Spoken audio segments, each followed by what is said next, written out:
Okay,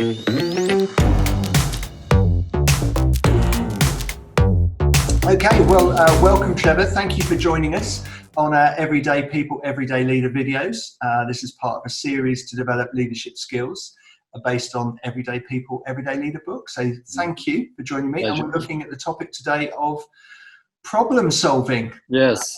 So great. It's great for you to join me and examine this topic. And for those of you watching this video who've read the book, you'll recognize Trevor as the person from chapter 2 on inspiring others. And in life, we'll come across people who inspire us. And you, Trevor, are one of those significant influences in my life. Someone with wisdom that I highly respect. Trevor, you've led organizations, you're an experienced coach, and hence why I've asked you to join me on this topic of problem solving. So, Trevor, I don't know if you remember this, but I remember meeting with you one time, and we were talking about improving something, and you just got out this pen and you just explained John Whitmore's kind of grow for coaching. Yes.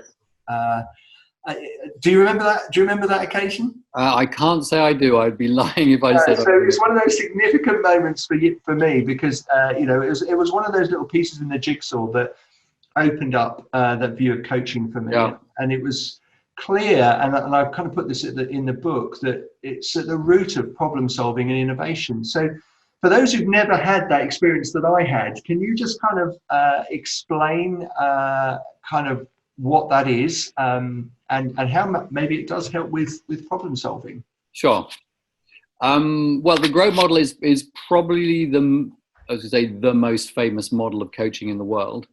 And I think there's a reason for that. Is because it's very simple and very accessible. Yeah. But what I would also say is its simplicity kind of belies a hidden wisdom.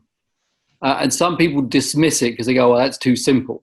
So the model itself is 5 stages. And if you draw it as 5 circles in a circle and lines joining each circle, you get the sense of it's a dynamic model. Because all conversations are dynamic, they're not static. And the first stage is G for goal, and then T for topic. Sorry, T for the, G for goal, R for reality, O for options, and W for wrap up. Or some people use the W and say will, as in what will you do? Yeah. So that's at its simple level. There are these 5 stages. And you can reduce that to 5 very simple questions. So what do you want to talk about today, Colin? So what do you need to get out of this conversation? So tell me everything you know about it. So what are your options? What are you going to do about it? Yeah. And so it sounds incredibly simple, and it is, which is why it's so useful. Yeah.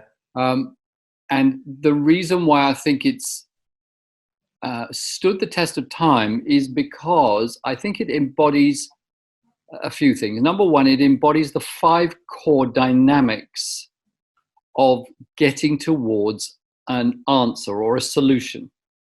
If you imagine you're in a jungle and thinking, here we are, it's confusing and it's messy and where are we going?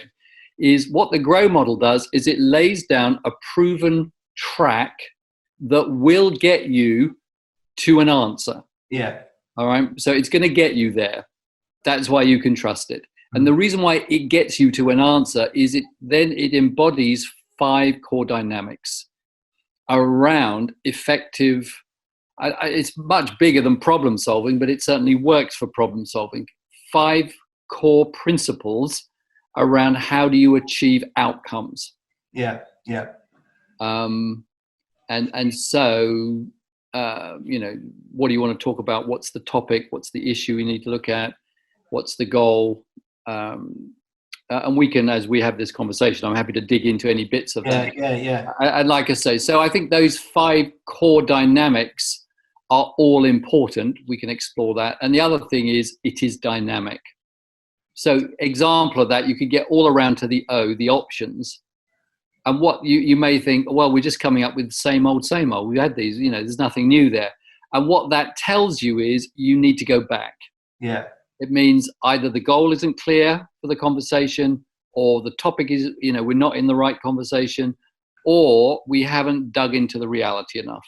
Yeah. If you do those 3 bits well, then you will come up with new options. Yeah. And again, you and I can just debate that a bit more. So I think that would be my first answer to that question. That's great.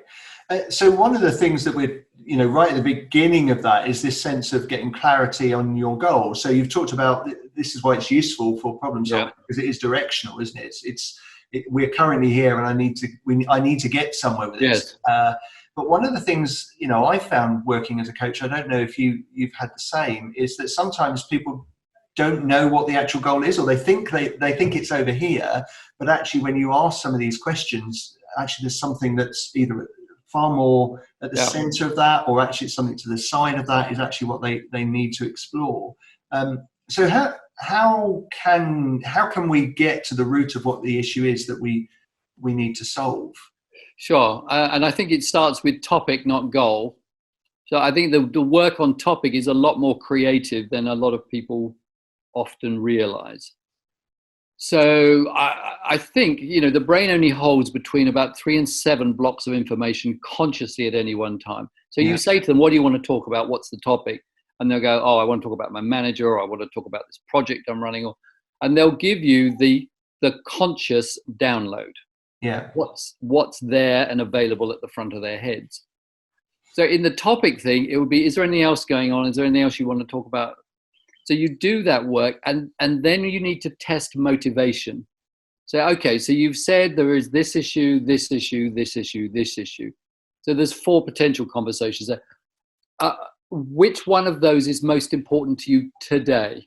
Yeah. And what you're trying to test there is motivation.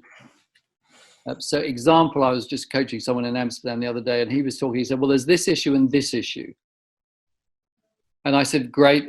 I'm kind of recounted that back to him. I said, which of those 2 issues is most important today? And he started going for issue A. And then he said, actually, issue B is really bugging me right now. Emotionally, that is draining me. Can we talk about B? So that's what I mean by testing out motivation. Yeah. And then, so that, and then I would replay that to them. Just check. So getting the topic right is the first bit of then getting the goal right. And the biggest confusion around goal is it's not what is the goal for this coaching relationship. It's what is the goal for this conversation right now. Which means that when you begin a coaching intervention, you need to set goals at 2 levels. So typically I would say to someone, if you and I work together effectively for the next 6 months, where do you want to be in 6 months' time? Describe that place in your team, your relationship, the project, whatever. Describe. So you're setting what I would call the meta, the higher level goals. All right. And then from that, I would then say, so what are the conversations we need to be having to get there? Yeah. Now, all of this is still in topic. I'm not in goal yet. Yeah. All right. So they might say, well, we need to talk about this. We don't this. So we say, okay. So in 6 months' time, you want to be there. And to do that, we need to talk about these 5 topics. Maybe others will emerge along the way. Okay. Which one do we need to start with today? Yeah. So we're still in topic. Now we move to goal and say, okay, what do you need to achieve in this conversation? If you don't get it tight on this conversation, what happens is the conversation becomes too broad. I'm not sure whether you've talked about it in other interviews, this whole thing about, and forgive me if you have, the dynamics of high performance equals potential minus interference. Have you talked about that? No, it's talked about in the book, but not in necessarily. Okay, so that's really important, because actually the reason why coaching is effective is it gets people focused. Because focus reduces interference in people's heads, circumstances. It removes the noise in order to get focused, and that releases potential.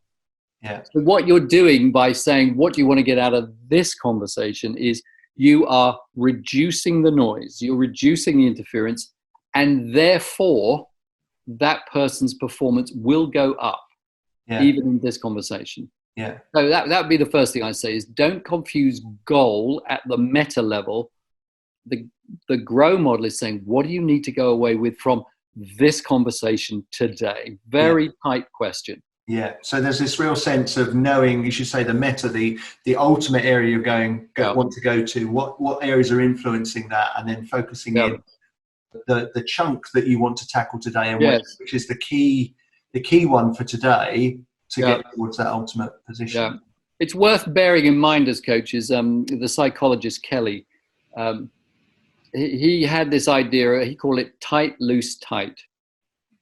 You could go tight, loose, or loose, tight, loose. But the idea of a conversation is, if you make the questions too tight, then you shut down the creative space in the conversation. So you need to loosen it up. Yeah.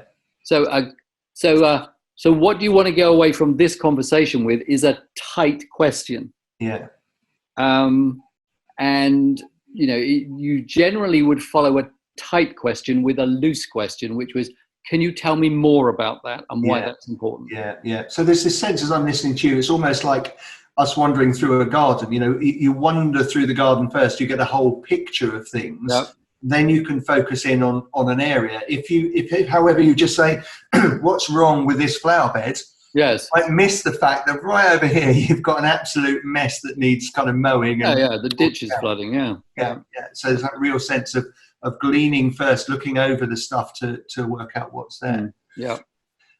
In the book, I recount the story of my granddad, Norman, his ability when problem solving to just get a full picture of that reality. Yep. So I tell his story. He was a mechanic, and I once handed him this rather broken Hillman Avenger, which I had blown up on the M25. And the obvious one was cylinder head gasket. But actually, he took time to get the full picture and realised there was a lot more I'd done to the pistons and various other bits in there as well. Yeah. But his ability to kind of glean and get the full reality first. I mean, we've touched on a little bit, but let's go a bit further. How important is it to get that full picture? Yes, massively important to get the full picture. And there are different ways of doing that. I mean, the standard, they call it 5 bums on a seat, and it's the kind of who, why, what, when, and the how is the seat. So you've got that basic level of trying to get reality. So who was involved, what happened, why, when did it happen? You're getting that basic level of information. But I would say that is not at the heart of the reality phase of the grow model. Whenever I've taught the grow model, when I've got to the R, the reality, I've always drawn a light bulb next to it. And said, the purpose of this phase of the grow model is enlightenment, is actually to turn on light bulbs. You see, if you don't see the problem in a different way, then you will just come up with the same old solutions. Yeah, absolutely. And you'll know that because you'll get round, as I said earlier on, to options, and you'll just say, well, I know all this. There's nothing new. Tried it all and nothing worked. Yeah. So what I'd say is you've got to go back to reality, because reality is all about light bulbs. How do I turn on light bulbs? And the who, what, why, when, how is just a very basic level of that. But there's so much more to it. But all the time in my mind as a coach, I'm thinking, how do we bring more light into this? Yeah. What questions can I ask that will shed more light on this issue? Yeah. I think one of the as you're talking about that, one of the things that really spring to mind is, one of the basic coaching things I also talk about in some of the problem solving tools that I've developed for people is just looking at it from a different perspective, looking at it from different perspectives of people that you're working with. If you're working for a company, you look at it from your customer's perspective. If it's about working with staff, you look at it the different staff's perspective and different levels of, and that can be quite a key, can't it? In just absolutely that different perspective. Yes. And it's an interesting device to use because, the human brain is the most underused part of our bodies, with all these billions of neurons that are totally untapped. Yeah. And what's been happening since the moment you were born is information is being stored, experiences are being stored all the time, whether it's by direct experience or witnessed experience or stuff you've read about, heard about third hand. And, so I've never met Nelson Mandela, but I've got a whole load of information in my head from what I've read, from when I've been in South Africa, all these people that have met him, and I've got all that in my 50 billion neurons stored away. And the issue is, how do you access the potential of the human brain? And one of the devices is just as you suggested, is you bring other people into the room. Yeah. So you would ask things like, so if Mandela was listening to you right now, what would his view on that be? What would he, and the others would be more personal. If your wife was here right now, what would she say? I remember a time I was coaching a guy in the city, and he was on he's a very senior person, but his behavior was so brusque that he was actually being threatened with being put on a kind of disciplinary path, which for someone at that level of an organization is unbelievably rare. So he was pretty serious. And I remember I got feedback for him from his whole team. And then I sat down with him the feedback because it was bruising. And he read through it and he just threw it back on the desk and totally dismissed it. And by his reaction, I thought, okay, there is no enlightenment there. He isn't seeing it. Mm. He's just seeing this feedback according to his existing lenses. Yeah. So I said, well, what would happen if other professionals saw this? And he kind of said, well, they think I'm great and I'm brilliant. So I thought, okay, well, that didn't work. So I said, well, what if your wife read this? And she went, well, yeah, she'd probably agree with a lot of it, but, she loves me and she's very forgiving. So I thought, okay, that didn't work because it still hasn't created awareness. Mm. And for some reason, I don't even know why I asked the question. I said, what if your boys, your kids saw this? And he went very quiet. And then he went, ah. And then he told me the story. He said, I'd been on holiday. I'd been in France. And he said, I was out cycling with one of my sons and we were in this cafe and suddenly something kicked off in the cafe and I got up and I started, I was going to give this guy one. And he said, my son was grabbing me by the arm. I was like, Dad, sit down. You always behave like this. Stop it. And he suddenly said, pointing to the feedback report, he said, this is what my son was trying to tell me, isn't it? And he got it. Mm-hmm. So he couldn't get it through his own eyes. He couldn't get it through the eyes of his peers. He couldn't even get it through the eyes of his wife, but he could see it through the eyes of his son. Yeah. And I think that's this is where coaching is so creative, is that worked once. It wouldn't work again. It was in that moment with that person. But the underlying principle of generating awareness was my compass point, my pole star, if you like, that I navigate my way through those complex conversations. Yeah, yeah. I think that's a perfect example that you've talked about there of a reality of where someone doesn't see it. It's in their kind of blind spot. I think we're all quite good of having the areas, the bits that we perhaps hide from others, but also the bits that we've hidden from ourselves, those blind spot moments. Yes. What have you've given an example there of just looking at it from another perspective, and you managed to discover the one in that story, it was from his son's perspective as the one that helped.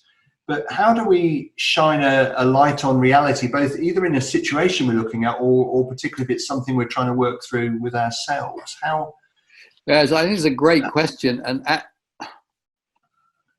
I think there is a cultural overlay around this difficulty that you wouldn't get in other cultures. So we are in a highly individualized Western culture. Yeah. And I always think about, people say, I want to be a leader in the real world. And you say, well, what is the real world? Because the nature of reality is interdependent. It is a system. And each human being is simply part of a system, along with every other part of, the world, is that we're all part of this system. But the problem with individualism is it doesn't see itself as part of a system. It sees itself as an observer of the system. Martin Buber called it it, rather than I, thou. In other words, recognizing that we are together. Yeah. So I think there is a difficulty in certain cultures. So If you take African culture, there is a deep philosophy that's called Ubuntu, which is I am because we are. So it recognizes that my identity is a construction between us in relationship. It's not an individualistic thing. So the reason why I'm saying all that is there is a problem to overcome, if you want to use that word, which is the mindset of individualism. We have to think systems. And somehow part of the education system around coaching is understanding that we're part of a system. So when someone says, I've got a problem with my boss, that is not an I-it conversation. It's an I-thou conversation. You are part of the problem. Yeah. And your boss is, there's a problem in the system. Yeah. Of which you are as much part of as they are part of.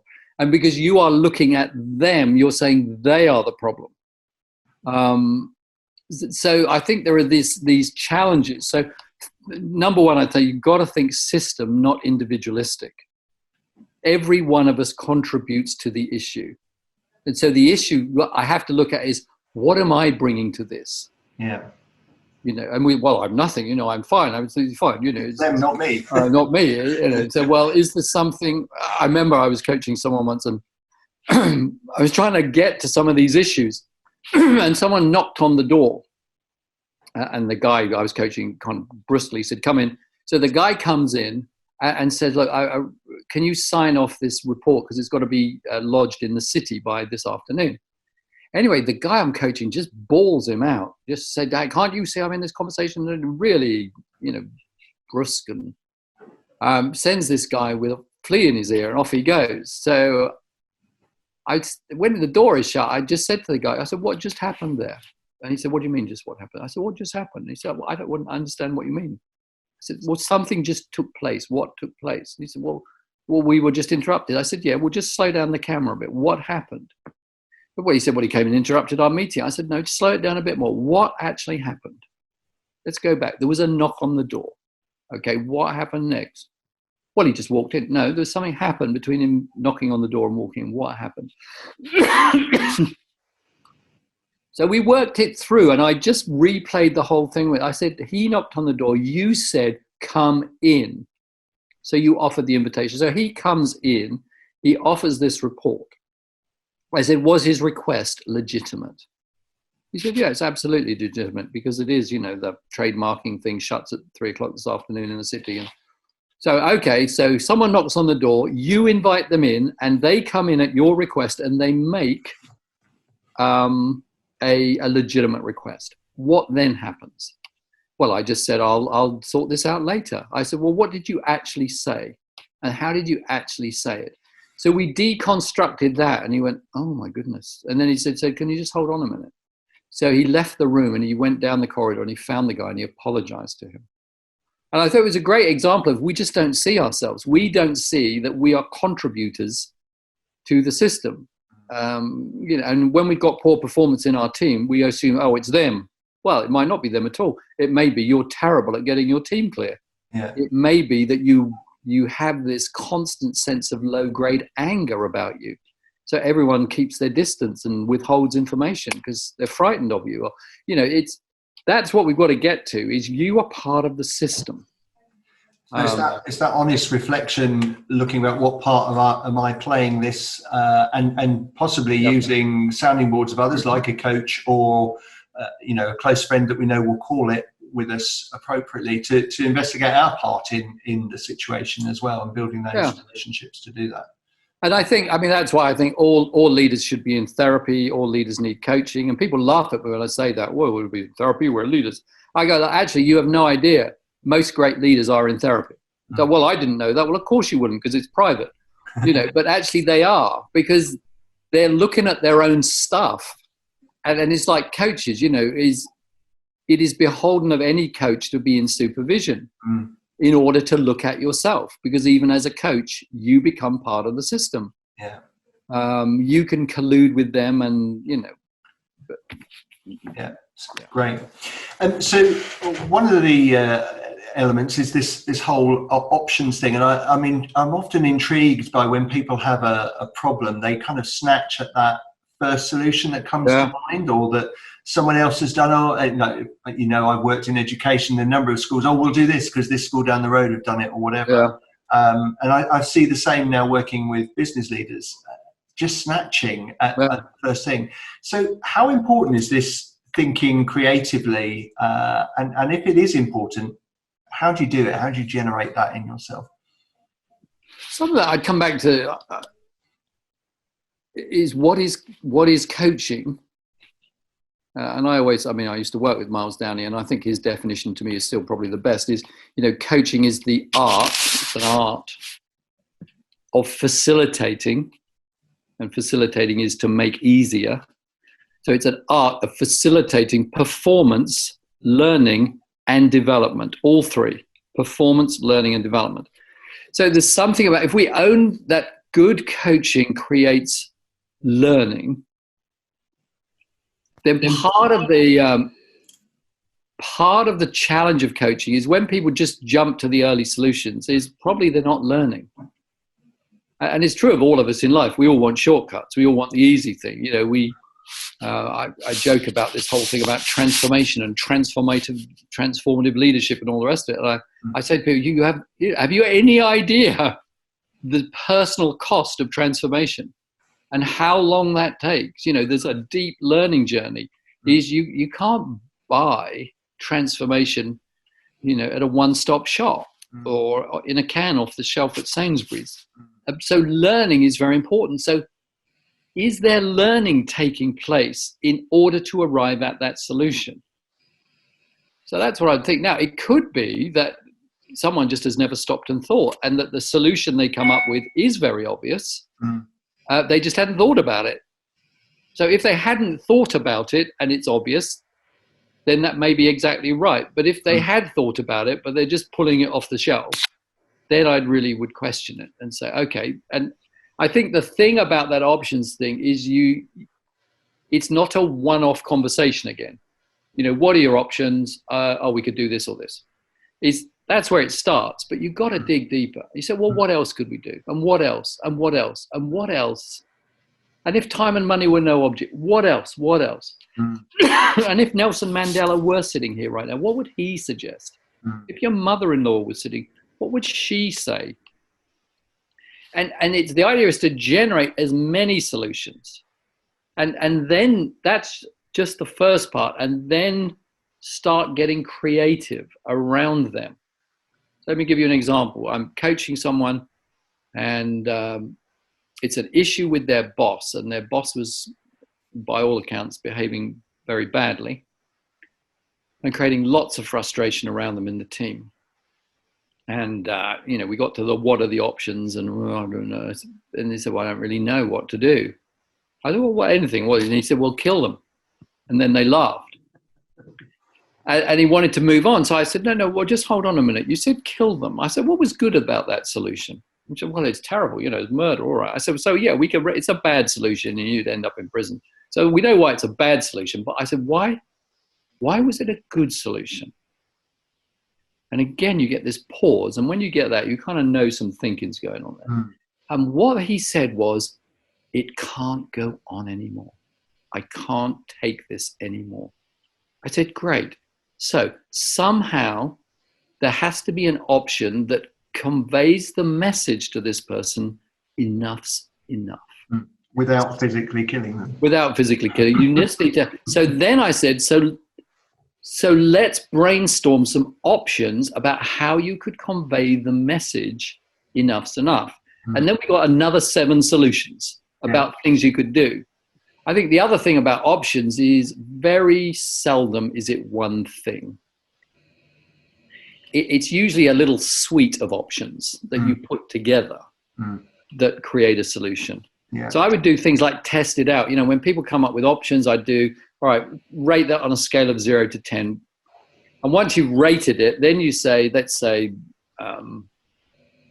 they say, well, I'm going to write this email to my boss. And you say, great. What do you rate that? And they say, well, it's a 6 out of 10. And you say, well, why is it 6 and not 0? what's made it a good enough idea to give it 6 rather than nothing? Yeah. And they say, well, because it does this and does this. And you then say, well, why is it 6 and not 10? Where does it fall short? Well, it doesn't do this and it doesn't do that and doesn't do that. Fine, great. So it does. So how could we get those other 4 points out of it? What else could you do?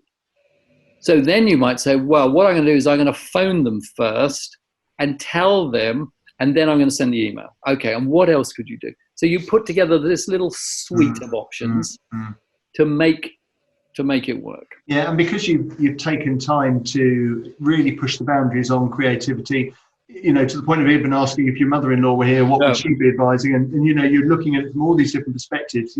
It's like you've laid them all out on the table, isn't it? And so then, well, which of these could I add to this? In the book, I talk about it being like hybrid ideas, where you've taken a bit of one and a bit of another to then merge it in. It's that relentless questioning at all levels, even when you feel you've got one that's your 6 out of 10. It's that continuing to question and push on it to get it effectively to create the 10 out of 10 from the creative thinking that's happened. Yes, and listening very carefully to people's use of words. Listen and watch very carefully their body when they're talking, because all of that, the words that we choose and what's happening in our body as we're speaking are all communicating. And the coach has to watch all of those things, because they're all giving you very creative information to work with here. Yeah. People aren't aware of that. You know, they might be talking and wringing their hands. And you can just gently reflect that back. I noticed when you're coming up with those options, you're wringing your hands. And that, you know, no judgment in that. I'm just wondering what wringing your hands means for you. Yeah. I was talking with one guy, and he was talking, and all the time, it's probably hard to do this on camera. If you imagine someone at a potter's wheel when you're shaping a pot, all the time they were talking, their hands were doing this. And I just said, I said, I don't want you to stop doing it. I said, I just want you to notice your hands. And they stopped. I said, no, don't stop. Just notice. I said, what does that look like? What does it look like? I'm making a pot. Okay, so if this problem that you're trying to address and these, if that was if it's a potter, what is the potter telling you? How does that help what you're trying to do here? And what happens then is you get a very creative level of response. Yeah. So in terms of for our video today, you know, whether you're a coach or whether you're a leader, and particularly if you're exploring the ideas with your team, actually again spotting some of those non-verbal signals that they're giving off could give you an indicator about how they feel about a particular solution, that it is or isn't strong enough, or even, as you say, just noticing it. If you're reviewing it yourself, noticing it in yourself, or if you're coaching someone, noticing those, it gives you a question, doesn't it, to just again push further and push those boundaries of that question. Yeah, I've always found that's where a creativity. I remember talking with one guy, and his issue was around influencing his team, and so he was talking about stuff, and I was struggling not to. I was struggling to stay focused because the voice was very monotonous and sounded very disinterested. So I just paused at one point. I said, just as a matter of interest, and I said, on a scale of 1 to 10, I said, how passionate do you feel about what you're telling me right now? He said, well, about 7 or 8. I said, oh, that's really interesting. And I said, voice sounds like a 2. Well, I did. I had the relationship, so it sounds very harsh what I'm about to say, but it was in the context of a good relationship. I said, you sound about as interested as reading a Sainsbury's shopping list right now. And he went, really? I said, yeah. So I said, there's no issue with that. I said, I'm curious. I'm curious about why it feels 7 or 8 inside, and yet when it comes out of your mouth, it sounds more like 2. So I'm wondering what goes on there. And of course, once you get into that, you're into a very creative learning conversation. Yeah. So it's really about, again, if you're doing it with people, or even if you're doing it by yourself, it's really thinking about, how do I feel about this? How do I come across about it? If you're working with someone, what are the tones of the voice sounding like even? It's picking all of those signals up, isn't it, in terms of our feeling about our situation, about the options that we're looking at. so in one sense that leads us on towards the kind of final part really, which is how you find that way forward. Which of these ones are we going to take forward? And as you say, it can often be an amalgam of those, but Yes. how do you decide? Is it just about how you feel about it? We talked a little bit about feelings as part of this. Are there simple guides to know how to take it forward? My first answer is I don't know. It's because I'm sure everyone's got their own view on this. I think one way is getting them to test it out.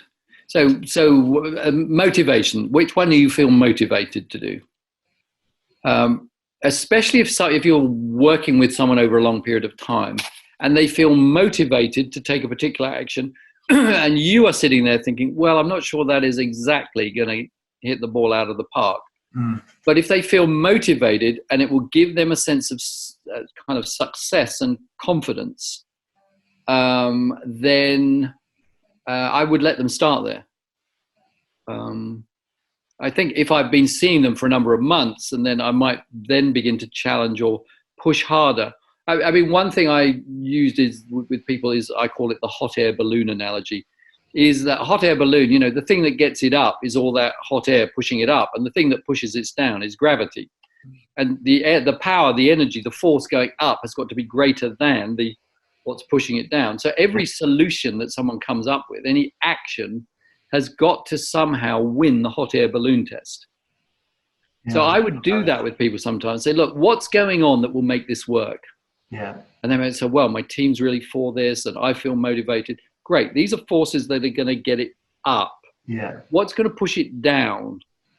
They say, well, no one's ever done this in this organization before. So it might be just totally, and my boss never slows down long enough to listen. And okay. And then you map out the forces almost like opposing arrows. And say, force diagram, yeah. If you look at the two forces, do you think the balloon's going to go up? And they go, no. So you then say, and this is just physics really, you resolve the forces. So you look at the ones that will pull it down. You say, what can we do? What actions could we do to reduce that negative? Yeah. Reduce gravity. And what could we do to increase this one? Yeah. And again, you're still in this creative conversation. So I think it's around those kind of things. I think there are some things where if someone has said, oh, I'm just going to go and give my boss what for, and I'm sitting there thinking, whoa, that is career limiting just about what you do. Then I'd say, okay, I hear the motivation. I hear the solution. Let's think this through. Let's imagine you're your boss. How many times have you ever spoken to him like that before? Well, never. Okay, so he's sitting there at his desk. What's on his mind right now? Well, he's got this and that, and his boss is, okay, so he's got all that in his head. So imagine you are going to come in and you're going to say this. How might he hear this?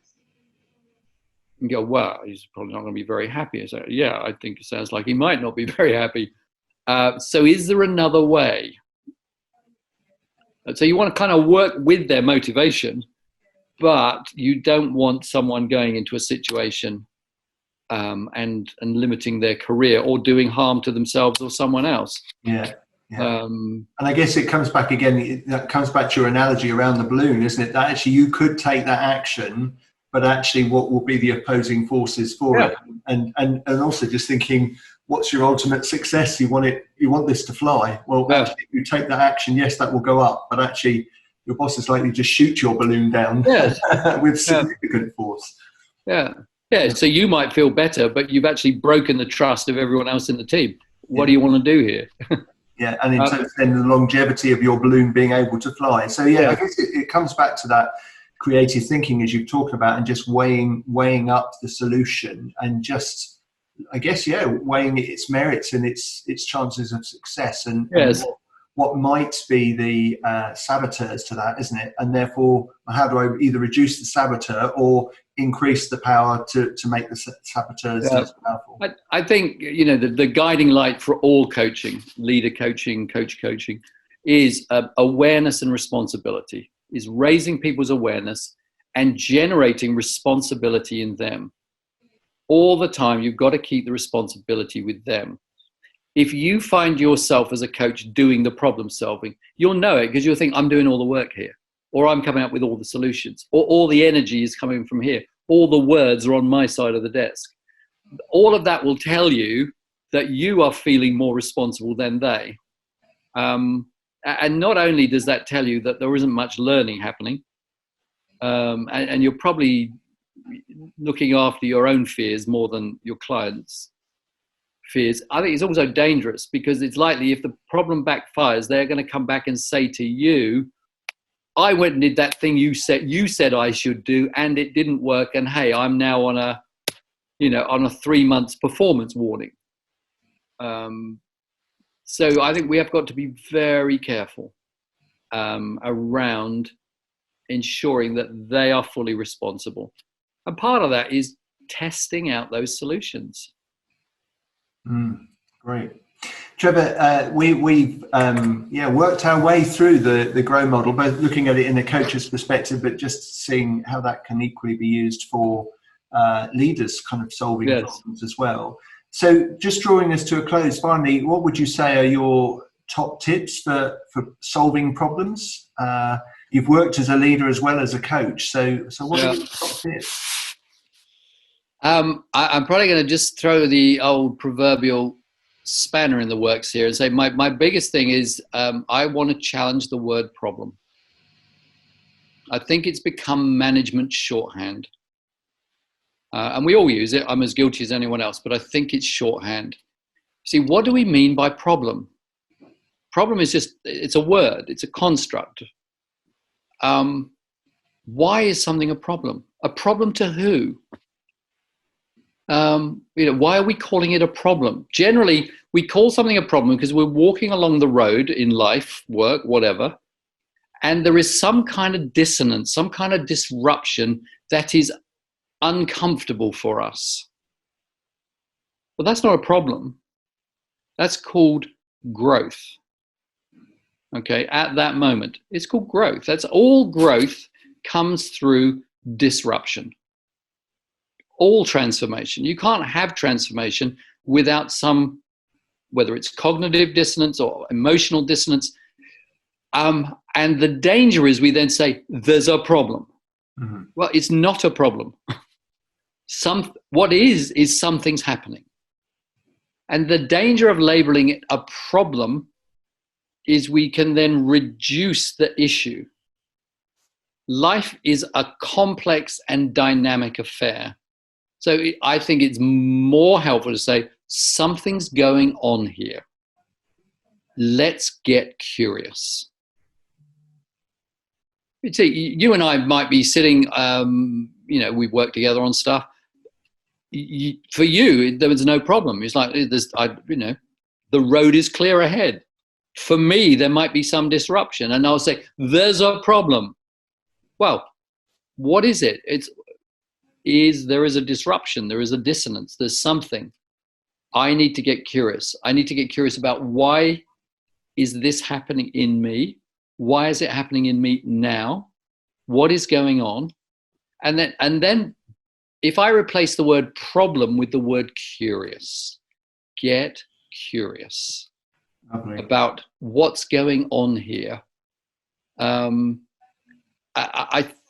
think we will approach life's situations, I'm trying not to use the word problem now, in a more generative, creative way that looks at ourselves more honestly, what's happening in the whole system.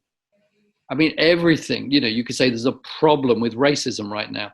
Well, it's very complex, and it stretches all the way from me to hundreds and hundreds of years, and it's structural, it's systemic, it's personal, it's psychological, it's spiritual, it's many things. And the danger, I think, of using the word problem is I fear it makes it too simple. So I think that's my biggest thing, is hold to the word problem loosely, I would suggest, would be my biggest thing about problem solving. Because if you take innovation, was the invention of the light bulb, was that a problem?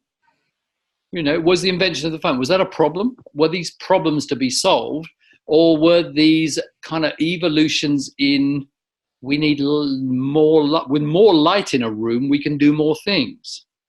How do we get more light? You know, how do we get better conversation, better communication? So I think, I know it might be not. I love what you're talking about there. What you've said is, and of course it means I'm going to have to go and withdraw all my books and retitle the chapter. But listen, we've all used it, and we all, and that's all I'm challenging is because we all jump there because it's easy. It's, you know. But I love what you said. Just replace it with curious, and then what it leads to, of course, is this kind of creative exploration, which is, you know, as we've talked about that reality and that options as you've just described it. It is just this exploration of the situation and the possibilities. And I guess by changing it to the word curious, it becomes more about innovating than solving a problem, as you say. And so I love that, actually. What a brilliant way to kind of draw the video to a close, that we've renamed it Curious, which then will give us that creative exploration. So thank you. Trevor, I find every time I chat with you, it's like sitting at the foot of a master and just learning and soaking stuff. So thank you for your wisdom. I think what we've got here is not just a video to address the word we're no longer allowed to use of problem solving, but an exploration of coaching and how we can use those principles both as a coach, but also in leadership. So thank you for your. It's a pleasure, always a pleasure, Colin. And chatting it through. It's brilliant. Thank you very much, Trevor. No problem at all.